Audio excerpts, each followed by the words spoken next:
Assalamualaikum warahmatullahi wabarakatuh. Kembali lagi dengan channel ATP, di mana channel yang hanya mengupas seputar cerita sinetron Badai Pasti Berlalu. Yuk kita tonton biar update ceritanya. Tapi sebelumnya jangan lupa untuk di subscribe, like, dan komen ya. Untuk yang baru mampir jangan lupa di subscribe dan ditekan tombol loncengnya agar tidak ketinggalan dengan cerita-cerita selanjutnya. Oke sahabat, yuk kita pantau. Ibu tetangga Marisa memfitnah Siska dan Leo karena Siska sudah menginap di rumah Bu Marisa. Siska kaget dan terkejut. Ibu Marisa menanyakan, Siska, apakah Siska masih suci? Dan Ibu Marisa menceritakan bahwa mengapa kamu selama ini menolak Leo. Apa kamu masih mencintai Helmi atau kamu sudah tidak suci? Dan Siska pun terkejut. Leo menjelaskan bahwa semua perbuatan Helmi dan Ibu Marisa ingin bertemu dengan Helmi. Apakah Helmi sudah melakukan hubungan terlarang dengan Siska?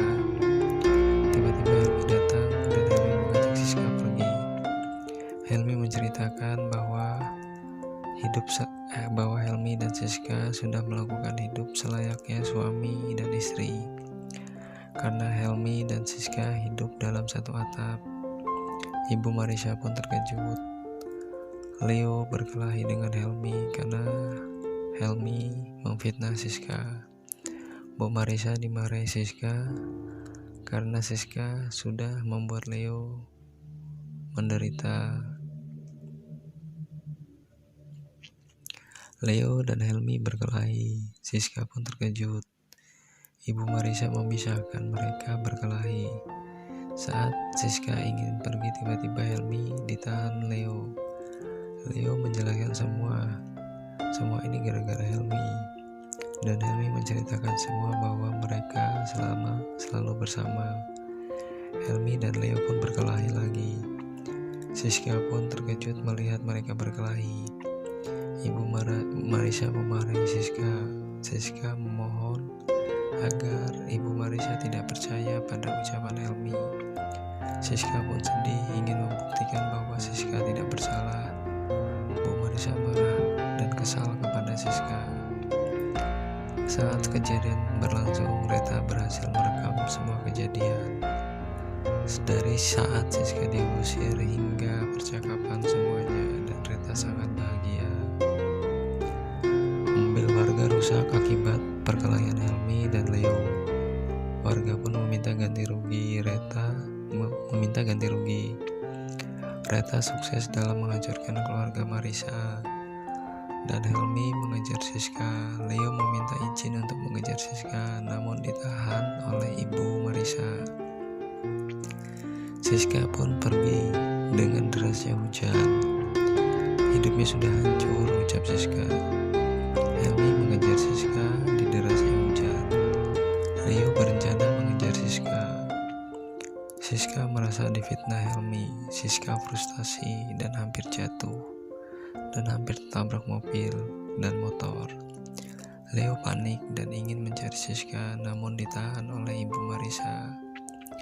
Dan Leo menjelaskan bahwa Siska anak yang baik dan polos. Namun Ibu Marisa tidak percaya dengan alasan Leo. Leo berusaha membujuk Ibu Marisa agar Leo dapat menolong Siska. Dan Leo sangat jujur kepada Ibu Marisa bahwa Leo sangat mencintai Siska. Bu Marisa meminta Leo tetap di rumah. Siska bingung harus kemana dan tidak tahu harus kemana. Tiba-tiba Leo datang dan memberi payung. Siska pun terkejut dan Siska meminta Leo untuk pergi dari hidupnya. Leo ingin menjaga Siska dan melindungi Siska. Leo akan menunggu sampai Siska mencintainya, dan Siska meminta Leo pergi. Leo meminta agar Siska tidak hujan-hujanan, agar Siska tidak semakin parah. Akhirnya Leo pergi, meninggalkan Siska setelah memberikan payung dan jas hujan.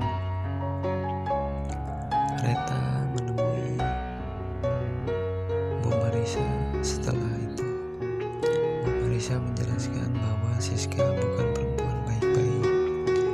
Bu Marisa mencari Leo. Tiba-tiba Leo datang dengan baju yang basah, dan Leo pamit langsung ganti baju. Bu Marisa meminta maaf kalau Leo cuek kepada Reta. Saat Reta mau pulang, ditahan Ibu Marisa. Dan saat Reta mau pulang, Bu Marisa mengantarkan Reta pulang. Bu Marisa memikirkan kemana payungnya. Biasa ditaruh di tempat biasa namun hilang. Rencana Reta ingin publikasikan video. Saat Helmi ke rumah sakit menemui Siska dan ketemu Joni. Dan Joni memarahi Helmi. Joni memukul Helmi karena Joni melihat video Siska dan Helmi yang direkam oleh Reta. Helmi tidak akan menyakiti Siska, dan Helmi sangat mencintai Siska. Saat Helmi akan dipukul oleh Joni, tiba-tiba Cory datang.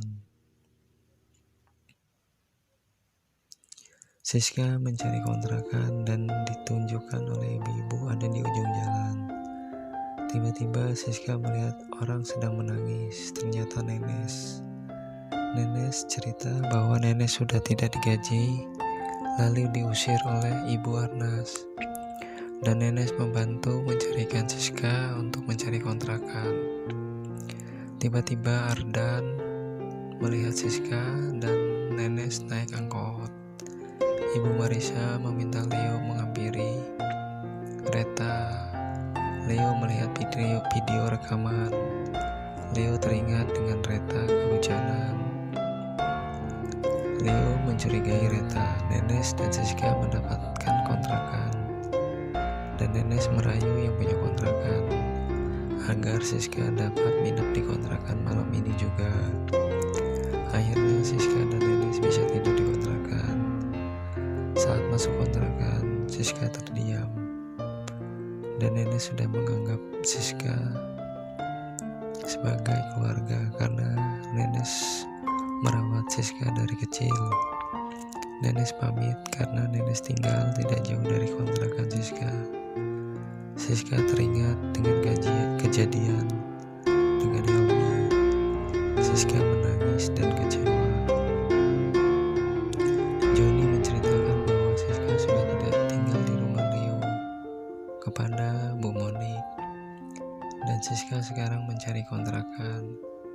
Joni meminta Monik segera sembuh, ucap Joni. Ibu Monik meminta agar Joni harus tetap menghormati Diki sebagai papanya jika nanti Monik dan Diki bercerai. Joni meminta Ibu Monik untuk melupakan semua tentang Diki papanya. Di samping itu, papanya Diki mendengarkan percakapan Joni dan Monik.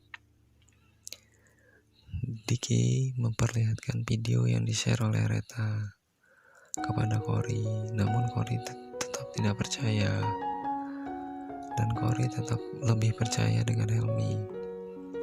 Diki kecewa dan terkejut, dan tiba-tiba Joni melihat Diki. Joni menceritakan semua tentang Helmi, dan Diki berencana mengajak Joni bersatu untuk menghancurkan Helmi. Dan Diki memberitahu cara menghancurkan Helmi. Nenes mengantarkan makan untuk Siska dengan makanan yang sederhana. Tiba-tiba Siska menangis saat melihat makanan yang sederhana, dan Siska merasa bersyukur dapat makanan yang sederhana karena Siska biasa makan dengan enak namun tidak pernah dimakan, dan Siska akan membalas semua kebaikan Nenes. Siska terkejut saat mendapat pesan dari Helmi. Siska ingin menemui Helmi agar Helmi berhenti mengganggu dirinya. Oke sahabat, sekian informasi dari saya. Semoga sahabat tidak ketinggalan dengan cerita-cerita selanjutnya. Terima kasih, jangan lupa di subscribe, like,